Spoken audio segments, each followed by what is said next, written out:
नेपाल इस समय जल रहा है।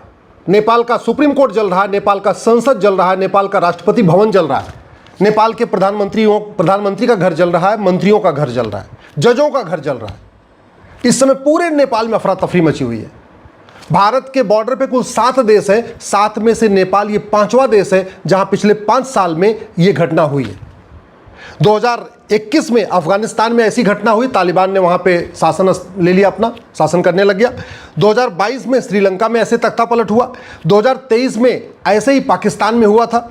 2024 में ऐसे ही बांग्लादेश में भी हुआ, वहां सत्ता परिवर्तन हुआ। और 2025 में नेपाल में हुआ है और वहां पे भी सत्ता परिवर्तन हो गया है। प्रधानमंत्री का इस्तीफा हो चुका है, सबने इस्तीफा दे दिया है। भारत के लिए बहुत ही खतरे की घंटी है, क्योंकि भारत के बॉर्डर पे 7 देशों में से 5 देशों में पिछले 5 साल में सत्ता परिवर्तन हो गया। और भारत के लिए खतरे की घंटी इसलिए है कि नेपाल से ज़्यादा अलगाववादी भारत में है, नेपाल से ज़्यादा माओवादी भारत में है, नेपाल से ज़्यादा नक्सली भारत में है, नेपाल से ज़्यादा एनजीओ भारत में है, नेपाल से ज़्यादा वामपंथी भारत में है, नेपाल से ज़्यादा विदेशी फंडिंग भारत में होती है, नेपाल से ज़्यादा जमाती भारत में है, नेपाल से ज़्यादा घुसपैठिए भारत में है, नेपाल से ज़्यादा जासूस भारत में है, नेपाल से ज़्यादा गद्दार भारत में है, नेपाल से ज़्यादा भ्रष्ट पार्षद और प्रधान भारत में है, नेपाल से ज़्यादा भ्रष्ट सांसद और विधायक भारत में है, नेपाल से ज़्यादा कन्वर्टेड हिंदू भारत में है, नेपाल से ज़्यादा काला धन भारत में है, नेपाल से ज़्यादा हवालाबाजी भारत में है, नेपाल से ज़्यादा बेनामी लेन देन भारत में होता है, और नेपाल से ज़्यादा मिशनरियाँ भारत में है, नेपाल से ज़्यादा जिहादी संगठन भारत में है, और दुनिया में सबसे ज़्यादा फॉरेन फंडिंग भारत में हो रही है। वो इस कानून के अंतर्गत हो रही है जो 2010 में कांग्रेस ने बनाया था। इसका नाम है foreign contribution regulation act, FCRA। ये कानून बनाया गया था भारत को बर्बाद करने वालों की फंडिंग कराने के लिए। हालांकि सरकार ने कई एनजीओ के लाइसेंस रद्द किए हैं, लेकिन अभी कोई ज़्यादा फर्क नहीं पड़ा है। अभी भी लाखों की संख्या में एनजीओ ऐसे हैं जो विदेशों से पैसा ले रहे हैं, जो चीन से फंडिंग ले रहे हैं, वो चीन के एजेंडे को भारत में बढ़ा रहे हैं, जो अमेरिका से फंडिंग ले रहे हैं, वो अमेरिका के एजेंडे को भारत बढ़ा रहे हैं, जो एनजीओ अरब, दुबई, खाड़ी देशों से फंडिंग ले रहे हैं, वो खाड़ी देशों के समर्थन में काम कर रहे हैं। अल्टीमेटली जिन देशों से पैसा मिलता है एनजीओ को, वो उनके लिए ही काम करते हैं, वो भारत के लिए कभी काम कर ही नहीं सकते। इसलिए मैं कहता हूं, भारत को सुरक्षित बनाना तो सबसे पहले इस 2010 में कांग्रेस के द्वारा बनाए गए FCRA कानून को तत्काल खत्म कर देना चाहिए। ये हमारे लिए बहुत बड़े खतरे की बात है। नेपाल जो चल रहा है उससे हमें ये भी समझना पड़ेगा कि भारत के बॉर्डर की सिचुएशन क्या है। भारत का लैंड बॉर्डर टोटल 15,000 किलोमीटर का है। लगभग जो समुद्र का बॉर्डर है वो 11,000 किलोमीटर का है। समुद्र के बॉर्डर पे नेवी अपना काम कर रही है, वहाँ लोग काम कर रहे हैं, लेकिन ज़्यादातर जो खतरा बढ़ा हुआ है वो हमारा लैंड बॉर्डर पे है। और लैंड बॉर्डर में जो सबसे बड़ा बॉर्डर है वो बांग्लादेश का बॉर्डर है। 4,097 किलोमीटर, लगभग 4100 किलोमीटर का बॉर्डर हमारा बांग्लादेश के साथ है लैंड बॉर्डर। चीन के साथ लगभग 3500 किलोमीटर है, पाकिस्तान के साथ लगभग 3300 किलोमीटर है, नेपाल के साथ 1751 किलोमीटर है, म्यांमार के साथ भी 1650 किलोमीटर है, भूटान के साथ लगभग 700 किलोमीटर है, अफगानिस्तान के साथ सबसे छोटा बॉर्डर है, 106 किलोमीटर का बॉर्डर है। सबसे लंबा जो हमारा लैंड बॉर्डर है वो है बांग्लादेश के साथ, और वहाँ बहुत बड़ा एरिया अभी भी खुला हुआ है। तो अगर हमें इन 5 देशों में जो हुआ है उससे हमें सीखना है, तो सबसे पहले समझना पड़ेगा कुछ काम हमें परमानेंट करने पड़ेंगे, उसमें टाइम लगेगा। कुछ काम शॉर्ट टर्म में करना पड़ेगा, उसमें थोड़ा 2-3 साल का टाइम लगेगा। और कुछ काम तो इमीडिएटली करना पड़ेगा, विदिन 6 मंथ्स करना पड़ेगा। जैसे चीन ने 21,000 किलोमीटर की लंबी दीवार बनाई है, और भारत का बॉर्डर कितना है, लैंड बॉर्डर 15,000 किलोमीटर, यानी चीन से काफ़ी कम है हमारा बॉर्डर।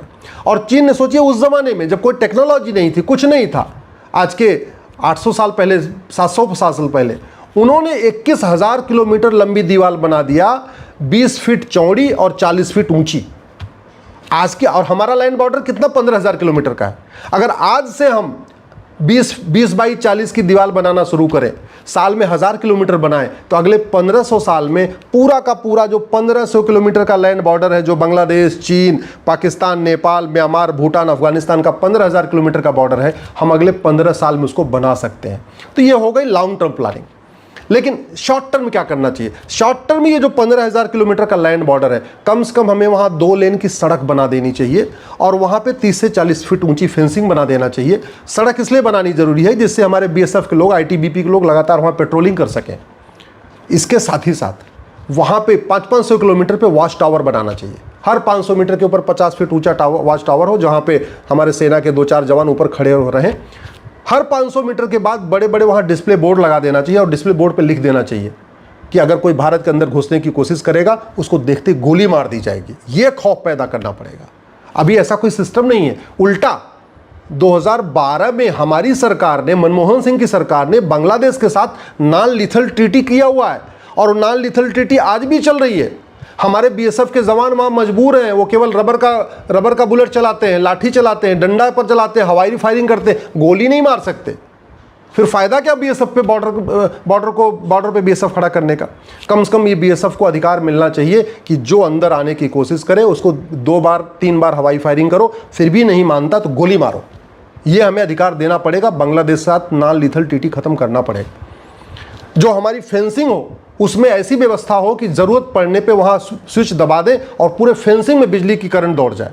तो वो जो लोहे की फेंसिंग होनी चाहिए उसमें प्रॉपर बिजली का कनेक्शन भी होना चाहिए कि ज़रूरत पड़ने पे, हम कहते हैं पूरे के पूरे नहीं, बॉर्डर पे नहीं, लेकिन कम से कम 500 मीटर के एरिया में जहां लग रहा है हमें खतरा है 500 मीटर से लोग घुसने वाले, वहां फट से बिजली का बटन दबाएं, उस 500 की फेंसिंग में बिजली का करंट दौड़ जाए, किसी की हिम्मत नहीं अंदर आने की।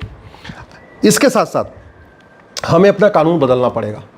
जब तक हम कानून नहीं बदलेंगे खौफ नहीं पैदा होगा। बॉर्डर पे खौफ पैदा करने का 2 ही तरीका है। वहाँ जगह जगह बोर्ड लगा दिया जाए कि भैया बॉर्डर पे अगर कोई दिखाई पड़ा गोली मार देंगे, अंदर घुसने का प्रयास किया। वहाँ ये भी लिखा हो अगर घुस गए अंदर तो हमारा कानून ऐसा है कि साल भर के अंदर हम फांसी पे चढ़ा देंगे।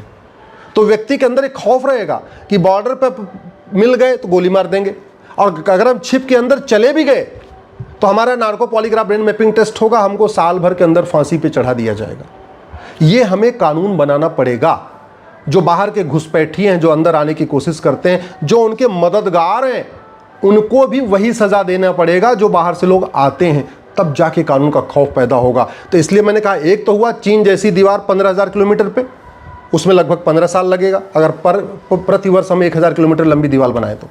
दूसरा जो अगले 3 साल में पूरा हो सकता है, 2 लेन की 3 लेन की सड़क, पूरे बॉर्डर पे 15,000 किलोमीटर पे रोड बना दे, वहाँ फेंसिंग खड़ी कर दे, आवाजाही भी रहेगी, लोग बॉर्डर पे भी जाएंगे भी, हमारे देश के लोग वहाँ बॉर्डर तक पहुँच भी जाएंगे, देखेंगे, अपना बॉर्डर भी देखेंगे, और साथ ही साथ सेना की आवाजाही वहाँ बनी रहेगी।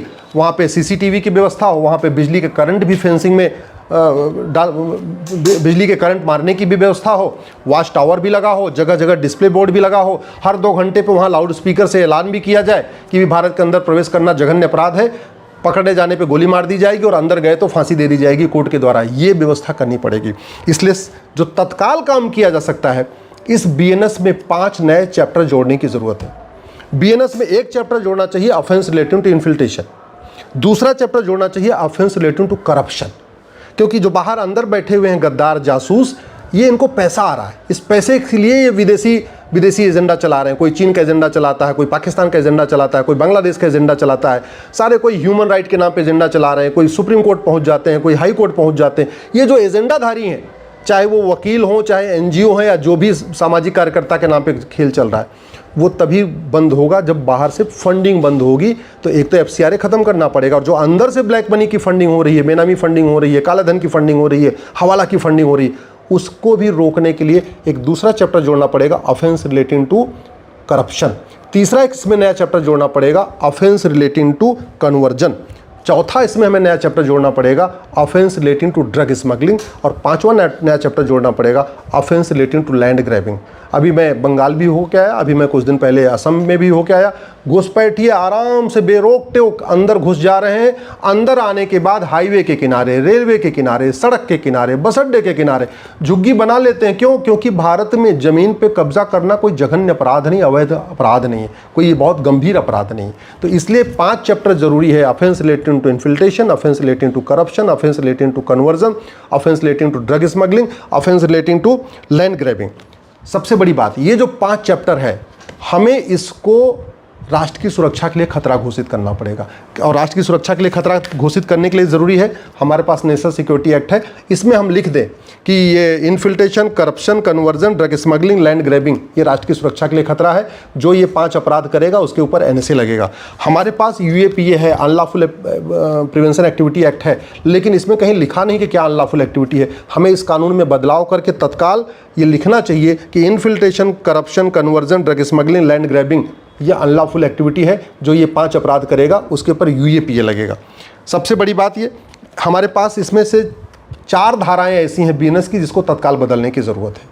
इसमें एक धारा है ऑर्गेनाइज क्राइम की, सेक्शन 111। उस सेक्शन 111 को बदल के हमें लिखना पड़ेगा कि infiltration, conversion, corruption, drug smuggling, land grabbing organise crime है, जिससे कि पुलिस सेक्शन 111 लगा सके इनके खिलाफ। इसी तरीके से सेक्शन 113 है टेररिज्म पे, हमें डिक्लेयर करना पड़ेगा कि infiltration, conversion, corruption, drug smuggling, land grabbing ये एक्ट ऑफ टेररिज्म है, जिससे उनके ऊपर धारा 113 भी लगे। इसी तरीके से हमारे पास इसमें एक धारा है 147 वेजिंग वॉर, हमें इस बीएनएस में सेक्शन 147 में बदलाव करके लिखना पड़ेगा कि infiltration, conversion, corruption, drug smuggling, land grabbing ये अपने आप में इनडायरेक्ट वॉर है, वेजिंग वॉर है। और सबसे लास्ट में सेक्शन 152 है, जो हमारी संप्रभुता, एकता, अखंडता के लिए खतरा होता है। 152 है, धारा 152 है। इस धारा 152 में भी लिखना पड़ेगा infiltration, conversion, corruption, drug smuggling, land grabbing ये हमारी संप्रभुता के लिए खतरा है, एकता, अखंडता के लिए खतरा है। झूठ को गंभीर अपराध घोषित करना पड़ेगा। झूठ पकड़ने के लिए नार्को पॉलीग्राफ ब्रेन मैपिंग कानून बनाना पड़ेगा। पूरे देश में एक यूनिफॉर्म सिविल कोड लागू करना पड़ेगा। और सबसे इंपॉर्टेंट, बॉर्डर पे कुल 17 राज्य हैं। 17 राज्यों के 92 डिस्ट्रिक्ट्स बॉर्डर पे हैं। अब सरकार 17 राज्यों को तो यूनियन टेरिटरी डिक्लेयर नहीं कर सकती। हाँ, उन 17 राज्यों के जो 92 जिले हैं जो बॉर्डर पे हैं चारों तरफ भारत के, उनको सरकार अपने अंडर में ले सकती है। और भारत के संविधान का आर्टिकल 355 ये केंद्र सरकार को अधिकार देता है कि वो एक्सटर्नल एग्रेशन रोकने के लिए, इंटरनल डिस्टर्बेंस रोकने के लिए जो कदम उठाना चाहती उठाए। तो सरकार को बॉर्डर के 92 डिस्ट्रिक्ट्स तत्काल अपने कंट्रोल में ले लेना चाहिए। नहीं 92 डिस्ट्रिक्ट ले रही सरकार, तो कम से कम बॉर्डर की जो 300 तहसीलें हैं उनको ले ले। मेरा मानना है कि तहसील से ठीक नहीं रहेगा, क्योंकि एक तहसील आएगी, दूसरी तहसील किसी और में रहेगी। बेटर ये है कि जो 92 जिले हैं भारत के बॉर्डर पे, उसको केंद्र सरकार अपने अंडर में ले ले, उसको यूनियन टेरिटरी डिक्लेयर कर दे। उसकी जो डीएम हो, कलेक्टर हो, एसपी हो, कप्तान हो, सबकी रिपोर्टिंग सीधे केंद्र सरकार को होनी चाहिए। तब भारत बचेगा। इसके साथ साथ एक आपको यूनिफॉर्म पुलिस कोड लागू करना पड़ेगा, यूनिफॉर्म जुडिशियल कोड लागू करना पड़ेगा, यूनिफॉर्म एडमिनिस्ट्रेटिव कोड लागू करना पड़ेगा, यूनिफॉर्म सिटीजनशिप कोड लागू करना पड़ेगा। फर्जी जो डॉक्यूमेंट बन रहा है इसको जघन्य अपराध घोषित करना पड़ेगा। पार्षद प्रधान जो अभी आधार बनाने का उनको अधिकार मिला है कि उनकी चिट्ठी से आधार बन रहा है, इसको बंद करना पड़ेगा। कोई भी डॉक्यूमेंट तभी बनना चाहिए जब पार्षद रिकमेंड करे, विधायक उसको आगे बढ़ाए, फॉरवर्ड करे और सांसद उसकी स्वीकृति दे। पार्षद प्रधान के ऊपर विधायक, विधायक के ऊपर सांसद, ये तीनों का जब सिग्नेचर हो तब आधार बनना चाहिए, तब राशन कार्ड बनना चाहिए, तब ड्राइविंग लाइसेंस बनना चाहिए, तब बर्थ सर्टिफिकेट बनना चाहिए, तब वोटर आईडी बनना चाहिए। ये हमें करना पड़ेगा। तो कम से कम नियम कानून बदलने वाला काम अगले 6 महीने में कर लेना चाहिए। सड़क बनाने वाला काम अगले 3 साल में कर लेना चाहिए।